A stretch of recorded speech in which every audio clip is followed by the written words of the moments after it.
Biblias a Éxodo capítulo 20. Hoy vamos a terminar el capítulo 20. Hemos tenido un tiempo muy chévere estudiando los 10 mandamientos. La semana pasada terminamos el 10º mandamiento que nos hablaba acerca de la codicia y fue muy chévere esta serie de los 10 mandamientos.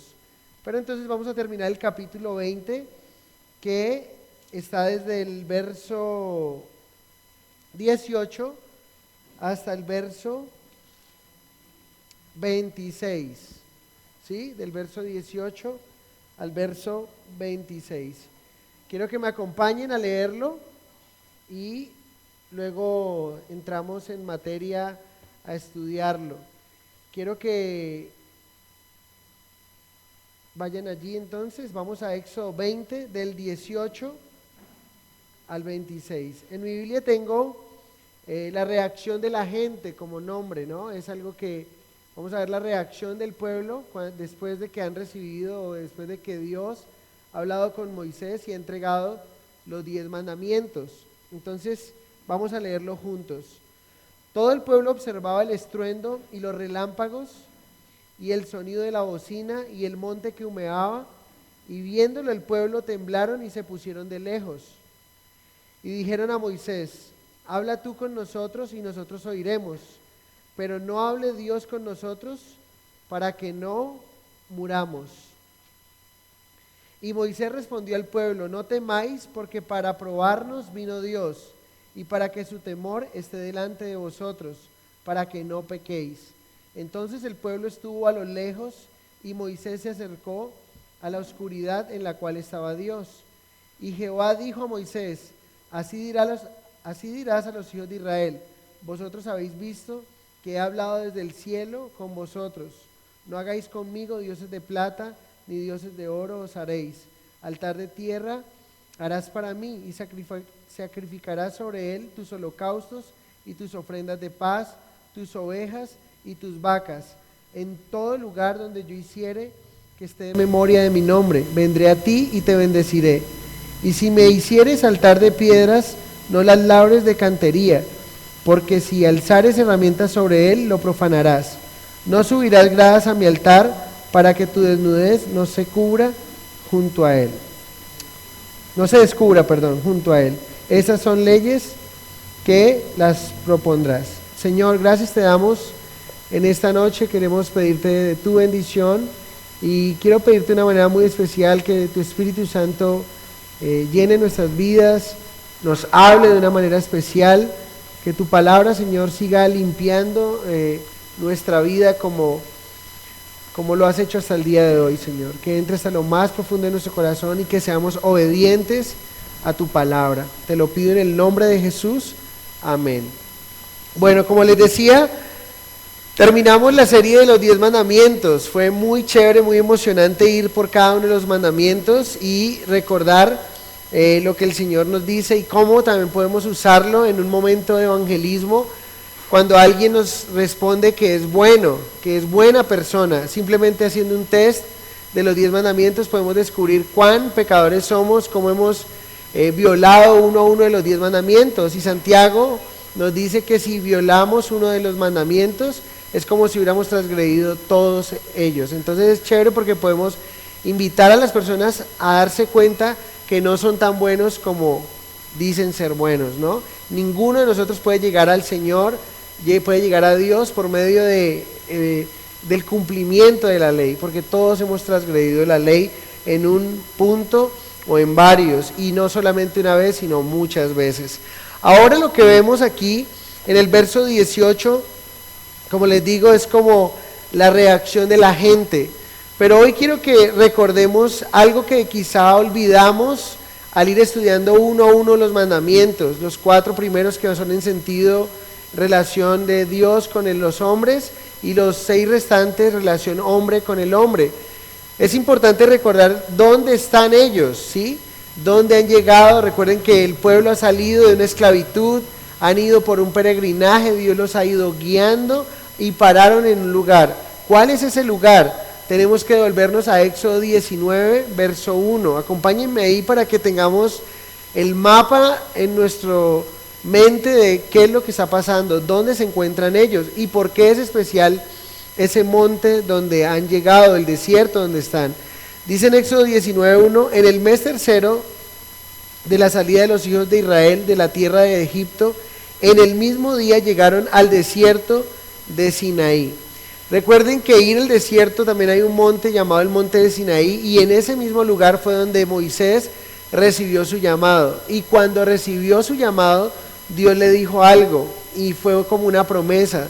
Lo envió a liderar al pueblo de la salida de la esclavitud de Egipto, y le dijo, y en este monte me servirán. Eso está en Éxodo capítulo 3, si quieren me acompañen también para que tengamos recordemos el contexto que estamos viendo. Éxodo 3:12. Dice, y él respondió, ve porque yo estaré contigo, y eso te será por señal de que yo te he enviado. Cuando hayas sacado de Egipto al pueblo, serviréis a Dios sobre este monte. Entonces, ¿en cuál monte se encuentran ellos? En el monte del Sinaí. O en este caso, están en el desierto del Sinaí, pero Dios ha llamado a Moisés, y Moisés se ha alejado del pueblo y está recibiendo de parte de Dios los 10 mandamientos, ¿sí?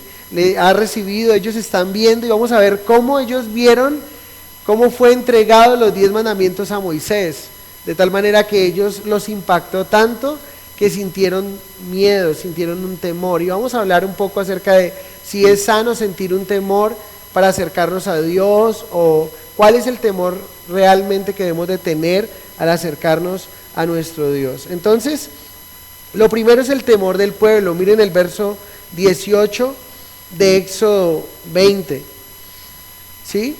Dice, todo el pueblo observaba el estruendo y los relámpagos y el sonido de la bocina y el monte que humeaba, y viéndolo el pueblo temblaron y se pusieron de lejos.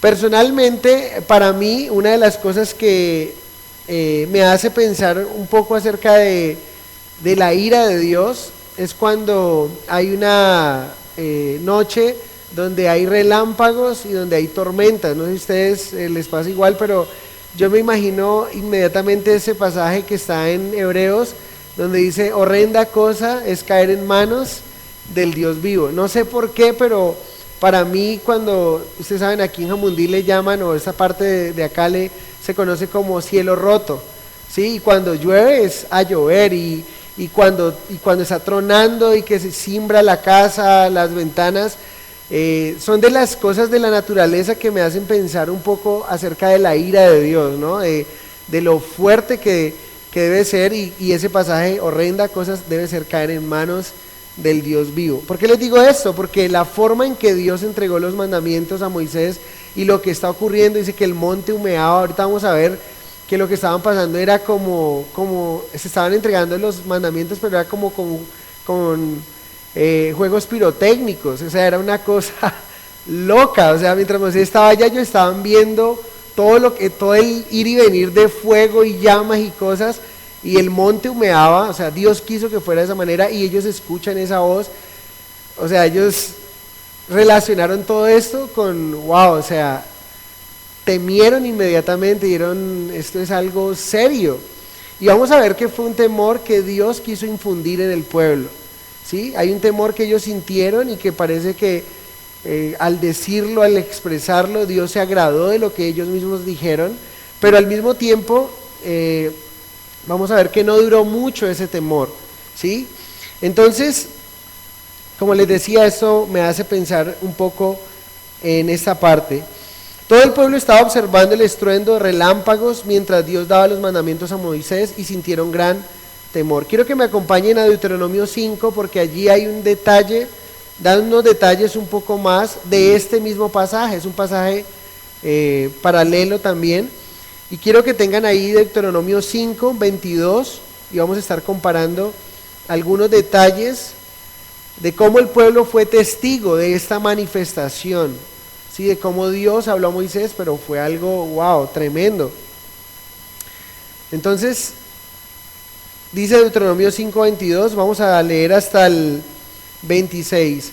Esas palabras habló Jehová a toda vuestra congregación en el monte de en medio del fuego, de la nube y de la oscuridad, a gran voz, y no añadió más. Y las escribió en 2 tablas de piedra, las cuales me dio a mí, está diciendo Moisés. Y aconteció que cuando vosotros oísteis la voz de en medio de las tinieblas y visteis al monte que ardía en fuego, o sea, ellos vieron el monte, humeaba, estaba ardido en fuego, y todo eso es lo que ellos estaban viendo. Vinisteis a mí todos los príncipes de vuestras tribus y vuestros ancianos, y dijisteis: he aquí, Jehová vuestro Dios nos ha mostrado su gloria y su grandeza, y hemos oído su voz de en medio del fuego. Hoy hemos visto que Jehová habla al hombre, y éste aún vive. Ahora pues, ¿por qué vamos a morir? Porque este gran fuego nos consumirá. Si oyéremos otra vez la voz de Jehová nuestro Dios, moriremos. ¿Por qué? Porque ¿qué es el hombre para que oiga la voz del Dios viviente que habla de en medio del fuego, como nosotros la oímos, y aún viva? Entonces Dios estaba hablando desde el cielo, noten allí. ¿Sí? Dios no descendió, recuerden, Dios no descendió al monte, pero Dios estaba hablando desde el cielo. Pero lo que estaba ocurriendo también era que había una cantidad de cosas pasando, ¿no? Fuego, y todo eso estaba ocurriendo. Dios había querido llamar la atención del pueblo de esa manera. Entonces, estas manifestaciones y sonidos asombrosos que pasaron en el monte de Sinaí, en conjunto con la ley que Dios habló a Moisés, creó una escena abrumadora, ¿sí? La palabra relámpagos ahí significa destellos o bolas de fuego. ¿Se imaginan hablando con Dios y lo que está saliendo es una llamarada, o sea, algo, para mí es algo tenaz? Entonces ellos temblaron y se pusieron de lejos. Y aquí encontramos un principio que es importante cuando nos acercamos a Dios. El fenómeno, si ustedes se dan cuenta, lo abrumador de la escena, no acercó al pueblo más a Dios, solamente hizo que ellos se pusieran de lejos, se quedaron observando todo esto.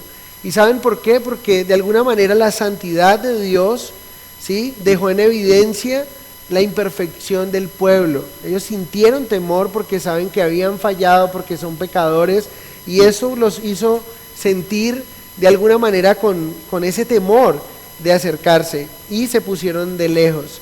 Como aplicación para nosotros, ¿qué podríamos decir? La santidad de Dios deja al descubierto nuestra condición de pecadores, y esto hace que tengamos una reacción natural de temor, ¿sí? Entonces recuerden que la nación estaba en pañales en cuanto a su relación con Dios. Ellos estaban apenas experimentando a este Dios que les está sacando de allí, de esa esclavitud. Ellos lo están experimentando, están caminando con Él, llevan 3 meses de salir de una manera poderosa también de la esclavitud, pero todo eso está aconteciendo. Ahora, no es la primera vez que vemos que alguien siente temor al ver la manifestación de Dios, al estar en la presencia de Dios, siente temor. ¿Quién sintió temor cuando ocurrió eso también? Isaías capítulo 6, verso 5, Isaías dijo esas palabras: entonces dije, ay de mí que soy muerto, porque siendo hombre inmundo de labios y habitando en medio de pueblo que tiene labios inmundos, han visto mis ojos al Rey, Jehová de los ejércitos. ¿Notan lo que Isaías está diciendo? Él está diciendo, ay de mí, él siente otra vez temor, este ay es, wow, o sea, dolor. También dice, siendo inmundo han visto mis ojos al Rey. O sea, cuando Dios se manifiesta al hombre, lo único que podemos ver y lo que podemos inmediatamente entender es cuán imperfectos somos nosotros, cuán pecadores y cuán santo es Dios. Y debemos recordar que solamente podemos acercarnos al Señor por su gracia, por su misericordia, y eso es algo que ya Moisés había experimentado. Era algo que Moisés ya conocía de Dios, y mientras ellos más anhelaban, como a partir de ese momento, como wow, o sea, yo no quiero estar en ese lugar, Moisés sí lo anhelaba, porque Moisés tenía una relación íntima con Dios. Alguien más que vivió esto fue el apóstol Juan. ¿Recuerdan ustedes que dice que cuando Jesús se le apareció al apóstol Juan en Apocalipsis 1:17 en la isla de Patmos, dice, cuando le vi caí como muerto a sus pies, y él puso su diestra sobre mí diciéndome, no temas? O sea, él cayó de miedo, Y el Señor mismo le dice, no temas, yo soy el primero y el último. O sea que no es la primera reacción que encontramos de temor al encontrarse con esa situación. Vamos a ver la petición del pueblo en el verso 19 de Éxodo 20. Y dijeron a Moisés, habla tú con nosotros y nosotros oiremos, pero no hable Dios con nosotros para que no muramos. Esta frase es bien interesante, porque ellos están diciendo, habla tú con nosotros y nosotros vamos a oír. En estas circunstancias pasó algo curioso, y quiero que lo descubramos o quiero que lo veamos, y es que ellos descubrieron que no estaban listos para poner en tela de juicio la dignidad de Moisés, ¿sí? Como profeta de Dios, como lo habían hecho anteriormente. No sé si ustedes recuerdan, pero una de las cosas que caracterizó al pueblo en su peregrinaje hasta llegar a ese lugar fue el quejarse de continuo. Cuando tuvieron hambre, cuando tuvieron sed, una de las cosas que le dicen en Éxodo 17 es que le dicen, ¿para qué nos trajiste acá? ¿Para hacernos morir en el desierto? Recuerda que teníamos alimento allá, ¿para qué nos trajiste? Y cuestionaban su liderazgo, cuestionaban que fuera su profeta, el profeta de Dios. Pero ahora, cuando tienen miedo, en este momento ya no cuestionan si Moisés es un verdadero hombre de Dios o no. Le dicen, ¿sabes qué? Vamos a hacer algo. Tú, por favor, habla con nosotros. O sea, tú vas a ser nuestro mediador, de alguna manera, ¿sí? Que no queremos hablar con Dios directamente, sino que seas tú, por favor, el que nos traigas el mensaje, porque esto de hablar con Dios parece que no va a salir muy bien, porque nos da miedo de lo que nos va a acontecer. Ellos tenían temor de su condición, por todo lo que habían hecho.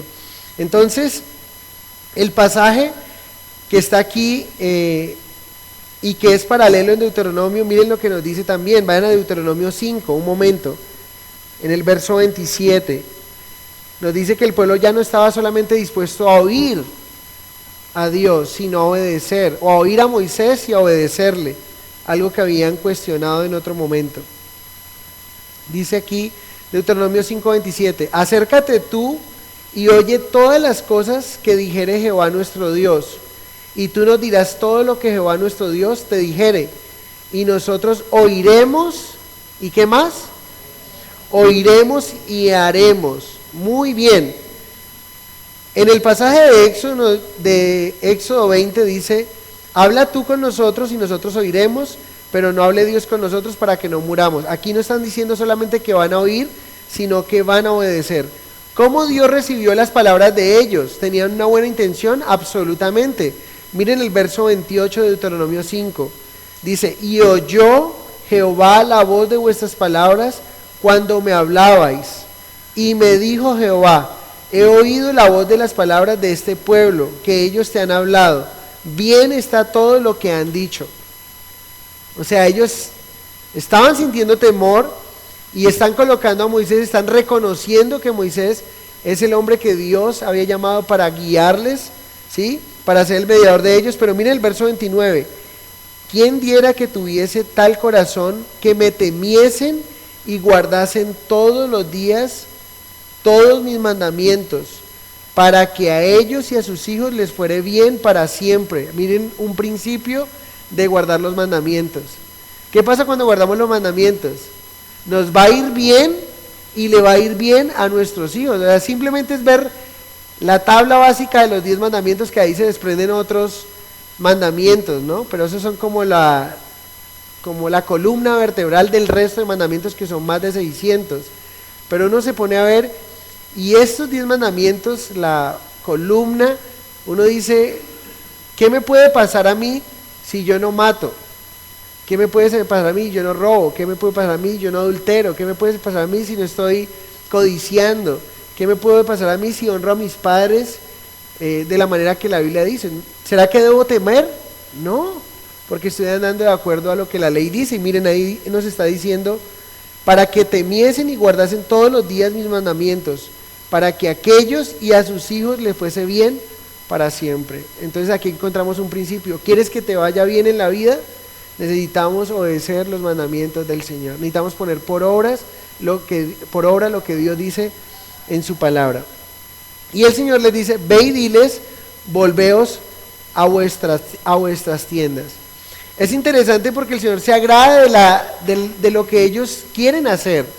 Ellos dicen, hey, mira, tú habla con Dios y nos cuentas a nosotros. Nosotros queremos escuchar lo que Dios dice, pero de tu boca, pero no queremos escucharlo directamente de Dios porque tenemos miedo, ¿sí? Entonces, pero cuando ellos dicen esto, el Señor se agrada de ellos y dice, ¿quién sería de los que está diciendo esto realmente que vaya a cumplir estos mandamientos para que le vaya bien? Pues resulta que aunque ellos tuvieron una muy buena intención en sus corazones, lo triste es que no permanecieron en ella y fallaron muy pronto y también fallaron a largo plazo. Estamos en el capítulo 20, pero en el capítulo 32 vamos a encontrar, en unos capítulos más adelante, vamos a encontrar qué es lo que van a hacer el pueblo. Van a estar 40 días más adelante, van a estar adorando un becerro de oro, ¿sí? Entonces tenían una buena intención, pero esa intención duró muy poco, ¿sí? Tenían un buen deseo, pero ese deseo no fue suficiente. Más adelante van a estar haciendo algo incorrecto. Y además, no solamente fracasaron en la idolatría que cometieron con el becerro de oro, sino que más adelante van a volver a caer en la idolatría que los lleva a la cautividad de Babilonia.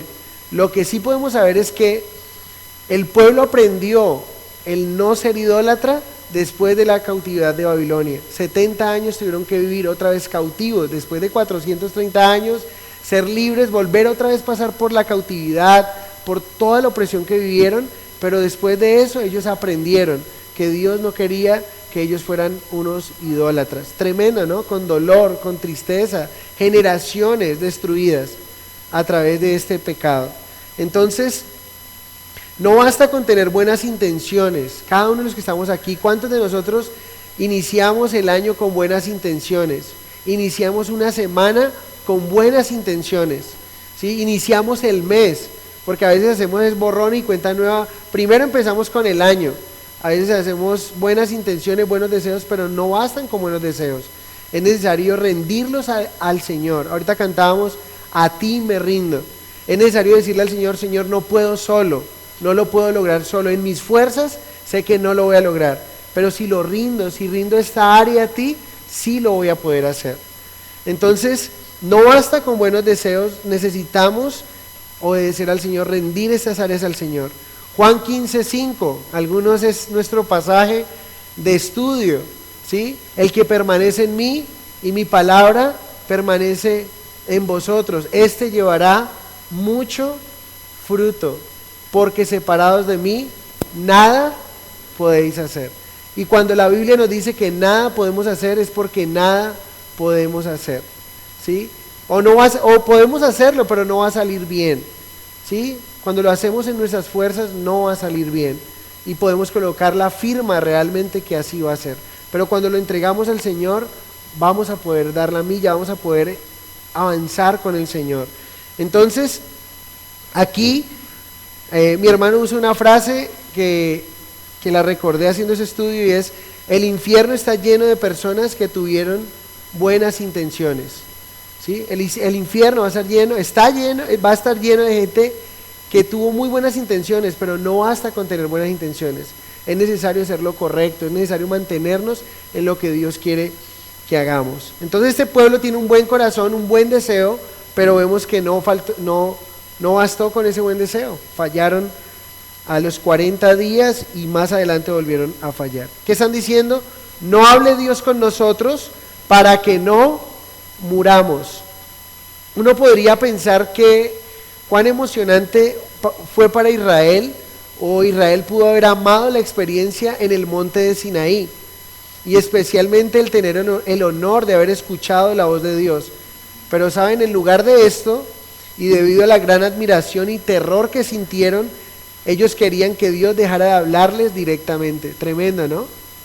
Ellos dijeron, no queremos que nos hable más directamente, o sea, es tenebroso hablar con Dios. Pero recuerden, era su condición, ellos tenían que aprender realmente cómo es que deberían llegar al Señor. Era algo que ellos iban a aprender. Entonces, hablando bíblicamente, un encuentro cercano con Dios podría ser tan reconfortante como incómodo como lo fue en este caso. Para algunos el encuentro con Dios va a ser reconfortante, para otros el encuentro con Dios va a ser muy incómodo.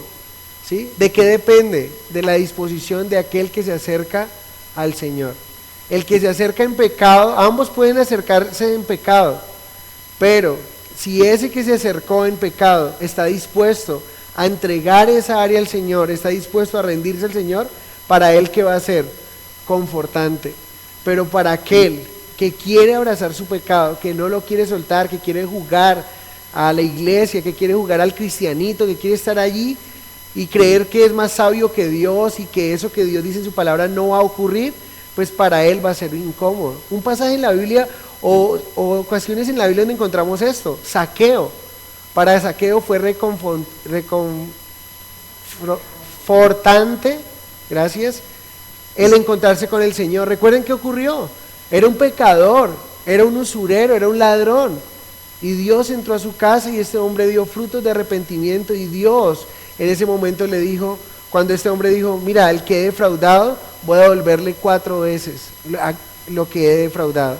Y el Señor dijo, hoy ha entrado la salvación a esta casa. Para él fue reconfortante, pero ¿para quién fue incómodo? Para el joven rico que se acercó al Señor y le dijo, Señor, ¿qué tengo que hacer para heredar la vida eterna? Y el Señor le dijo, cumple los mandamientos. Y él dijo, no, los he cumplido.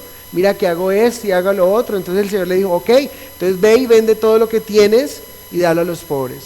¿Y qué hizo este joven? Dice que se fue triste, se alejó del Señor, fue incómodo. El Señor incomodó a este hombre, como incomodó a Zaqueo, pero Zaqueo tuvo una decisión y fue rendirse al Señor. Entonces el tener una relación con Dios va a ser o reconfortante o incómodo, pero eso depende de cómo te acercas al Señor, y es bueno pensarlo. Yo creo que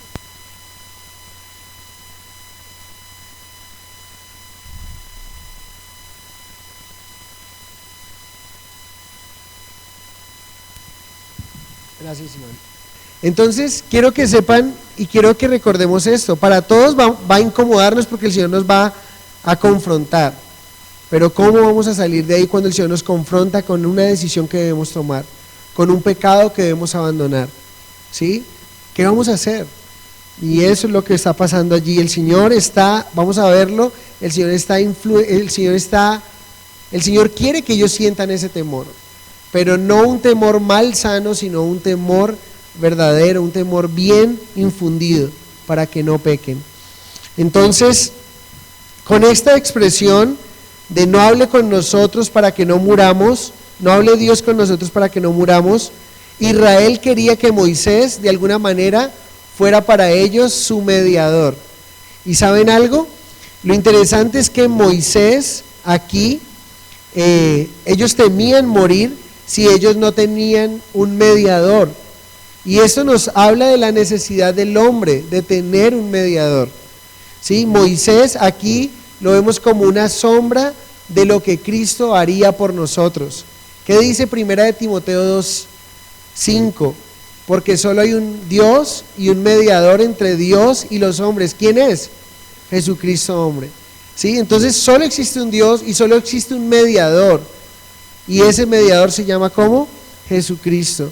Y saben, pobre de aquel que se presente delante de Dios sin Jesús como su mediador. Y esa es la diferencia de aquellas personas que sienten temor de confrontarse con su realidad, de cómo están viviendo su vida y enfrentarse con un Dios que es amor, pero que es fuego consumidor.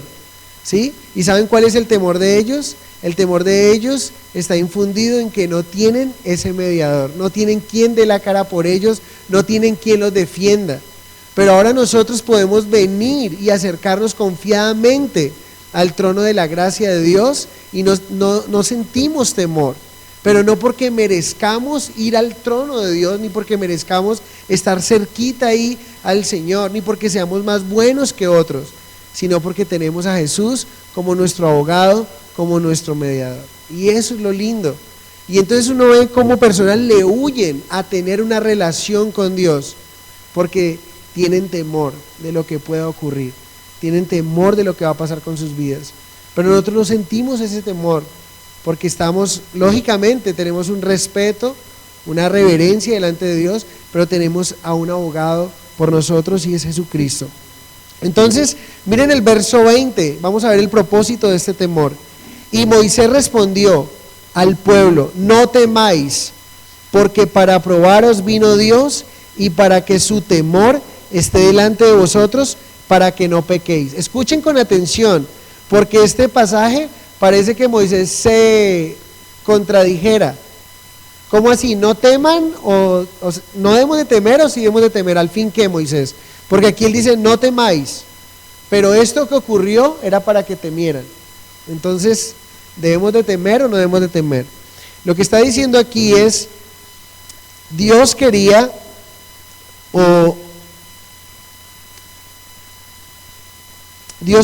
tenía la buena voluntad o la buena intención de probarlos. ¿Cómo los iba a probar? Si ellos estaban dispuestos a cumplir estos mandamientos. Las pruebas o la prueba les revelaba la clase de Dios que ellos estaban sirviendo. Primero, a través de todo eso que el Señor estaba haciendo, Él le estaba mostrando que era un Dios sobrenatural, personal, bueno y santo. Esta prueba que Dios estaba teniendo con el pueblo les revelaba qué era lo que Dios esperaba de ellos, que es un Dios moral que espera un comportamiento moral de su pueblo. ¿Sí? La prueba les revelaba su propia debilidad y la necesidad de un Dios de misericordia, gracia y de salvación. Entonces aquí está diciendo que su temor esté delante de nosotros. En otras palabras, Moisés está diciendo: no teman, pero a la vez teman. Esto distingue dos clases de temor. Cuando Moisés le dice no temas, ese temor de ahí habla del miedo tormentoso que viene de la culpa y del peligro. Entonces ese temor, quítenlo de su vida, no teman, ¿sí? Porque es un temor tormentoso que viene por la culpa de todo lo que ustedes han hecho, de la queja continua que han hecho contra Dios, de lo mal que se han portado en este peregrinaje, con Dios y conmigo como líder. No teman, ¿sí? Pero luego les dice, sí teman, o su temor, que su temor esté delante de nosotros. Habla de la actitud de honra y reverencia que conduce al respeto y a la obediencia. ¿Qué quiero decirles con esto? Lo que Moisés le está diciendo aquí es: no tengan un miedo tormentoso, pero sí una actitud de honra y reverencia. Lo que está diciéndole Moisés en otras palabras también es: no tengan miedo de los relámpagos, sino temor de pecar contra el Señor. Lo que le está diciendo: no teman de eso que ustedes vieron, pero el Señor lo hizo para que sintieran temor. ¿Sí se dan cuenta? O sea, no tengan temor de eso, no tengan temor de los relámpagos, pero sientan temor de pecar contra Dios. Y eso es lo que nosotros deberíamos llevarnos en nuestro corazón esta noche. No deberíamos de temer. Hay gente que cuando ve cosas que pasan en la Biblia dice: wow, o sea, qué miedo. Pero Dios no quiere que tú te acerques a Él con una relación de miedo paralizante, pero sí con una relación de un temor reverente hacia quién es Él. Un temor que no me va a paralizar, pero un temor que va a evitar que yo peque delante de Dios, por temor a Él, porque no quiero defraudarle, porque no quiero fallarle. No sé si me hago entender. En otras palabras, el Señor no quiere que nuestra relación con Él sea basada en el temor paralizante o este temor que viene que te acusa, pero sí en uno reverente o aún mayor en el amor de Dios. Dice Primera de Juan, y quiero que me acompañen, es muy importante. Dios quería que ellos tuvieran un temor reverente, pero aunque es mejor obedecer a Dios por temor que el desobedecerle, la motivación fundamental para obedecer a Dios es el amor. Primera de Juan 4, 18 y 19 nos dice: en el amor no hay que temor. Y luego dice: sino que el perfecto amor echa fuera el temor, porque el temor lleva en sí castigo, de donde el que teme no ha sido perfeccionado en el amor. Nosotros le amamos a Él porque Él nos amó primero. ¿Se acuerdan lo que vimos en Romanos 5? En Romanos 5, Pablo nos muestra que hay grandes beneficios al creer en Cristo, o la justificación trae un paquete completo. El ser justificado me da una entrada al Padre. ¿Se acuerdan ustedes que lo vimos? Nos da una amistad con Dios, nos da una entrada al Padre y ya no tenemos que temer. Nosotros no estamos temerosos de morir porque sabemos a dónde vamos a ir cuando muramos. Pero lo que les decía, yo puedo sentir temor o como pensar, bueno, ¿cómo será mi muerte? ¿Sí? Pero el hecho de morir como tal no me da miedo, porque yo no soy temeroso, porque yo sé para dónde voy. Entonces, los creyentes no estamos preocupados de nuestra salvación, porque el amor de Dios ha echado fuera todo temor de ir a un castigo eterno. Pero ahora el creyente está ocupado de su salvación por el amor de Dios, y ese perfecto amor ha quitado todo el temor.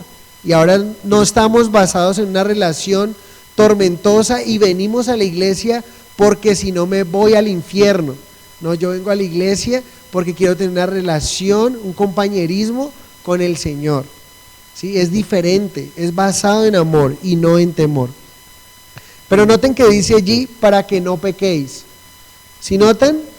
Dice, este temor, dice, y para que su temor esté delante de vosotros, para que no pequéis. Lo que está diciendo aquí Moisés es, de alguna manera, Dios permitió que ustedes vieran todo esto para infundir en ustedes un temor reverente, pero no un temor de culpa, de un temor que los atormenta. No, eso no quiere el Señor. Entonces, lo triste es que Israel no aprendió la lección, porque sintieron temor por un momento, pero luego parece que ese temor se fue y terminaron pecando delante de Dios. Más adelante los vamos a ver, como les digo, adorando a un becerro de oro. Algo que Dios les dice, yo no estoy en una imagen, yo no estoy en una estatua, yo he creado los cielos y la tierra, ¿sí? Yo soy Dios y no me puede contener una imagen hecha por un hombre. Es lo que el Señor quería para ellos. Tristemente pecaron delante de Dios. Verso 21. Dice allí, Éxodo 20, 21. Entonces el pueblo estuvo a lo lejos y Moisés se acercó a la oscuridad en la cual estaba Dios. Entonces aquí nos dice, mientras el pueblo estuvo a lo lejos, Moisés, ¿qué hacía? Se acercaba. Mientras el pueblo se alejaba, Moisés estaba cerca. La idea era que el pueblo también se acercara, pero en este momento no podía hacerlo. ¿Cómo iba a hacer Dios para que ellos pudieran acercarse? Pues Dios le va a pedir a Moisés, y es lo que vamos a estar viendo más adelante, a través de la ley y todo eso. Más adelante Dios le va a pedir a Moisés que haga un mobiliario, que es el tabernáculo, y a través del tabernáculo va a colocar unos instrumentos, unos artefactos dentro de ese tabernáculo que les van a mostrar unos simbolismos que les va a mostrar a ellos acerca de la relación con Dios. En ese momento ellos estaban lejanos, pero el Señor los iba a acercar hacia Él. Entonces, mientras Israel temía a la poderosa presencia de Dios, Moisés la deseaba. En Éxodo 33, ¿saben qué va a decir Moisés? Te ruego que me muestres tu gloria. Mientras el pueblo le tenía pavor a esto, Moisés lo disfrutaba. ¿Sí? ¿Y por qué lo disfrutaba Moisés? Porque Moisés estaba gozándose de la relación con Dios y basado en la gracia de Dios. Entonces, mientras nosotros, como aplicación, mientras nosotros podemos disfrutar de la presencia de Dios, el mundo, el que no conoce a Jesús, siente mucho temor de acercarse a Dios. Siente mucho temor de elevar una oración. ¿Han escuchado personas que usted le dice, mira, tú puedes orar a Dios? ¿Y en serio? No, pero yo no creo que pueda hacer una oración y yo no creo que Dios acepte esa oración o algo así. Ellos sienten que definitivamente no pueden llegar a Dios, pero precisamente es porque su pecado los tiene abrumados y no han entregado su vida al Señor. Pero cuando lo hacemos, vemos cómo ese peso que se quita de nosotros. Entonces, Recuerden que Moisés tuvo una relación con Dios de la cual el hombre del común no la tuvo, pero a través de las circunstancias de su vida y de la directa revelación de Dios, Moisés estaba consciente de la santidad de Dios y de su gracia gloriosa. Entonces Moisés se acercó a la oscuridad en la cual estaba Dios, dice ahí. No era que Moisés fuera un santo intachable. Recuerden de dónde salió Moisés. No podemos olvidar por qué Moisés sí disfruta de la presencia de Dios y por qué el pueblo no. No es porque Moisés era intachable. ¿Intachable seguro? ¿Recuerdan cómo salió Moisés de Egipto la primera vez? ¿Quién recuerda? Como asesino. Moisés mató a un egipcio. ¿Y recuerdan cómo lo hizo? Si ustedes recuerdan y van a ese pasaje, recuerden que él miró, estaban atormentando, estaban maltratando a uno del pueblo de Israel, y dice que Moisés, miren, eso es lo que hacemos nosotros siempre antes de pecar. Dice que Moisés miró a un lado y al otro, que nadie lo estuviera viendo, y mató al egipcio. Y es lo que hacemos cuando pecamos: miramos a un lado, miramos a otro y hacemos. Y recuerden, lo vieron, luego se descubrió lo que había hecho y tuvo que huir. O sea que Moisés está disfrutando de la presencia de Dios no porque lo merezca. Usted y yo estamos disfrutando de la presencia de Dios no porque lo merezcamos, sino porque hemos reconocido, nos hemos rendido al Señor, ¿sí? ¿Cuántos de nosotros aquí tenemos un pasado oscuro, terrible, que sería una vergüenza decir lo que hemos vivido? Pero simplemente nos podemos acercar al Señor, podemos levantar nuestras manos a Dios, ¿sí? Sin nada que nos acuse. ¿Por qué? Porque le hemos entregado hasta los pecados más ocultos a nuestro Dios. Y ahora podemos disfrutar de esa presencia que para muchos es como esos rayos y centellas que van a sentir si pisan una iglesia.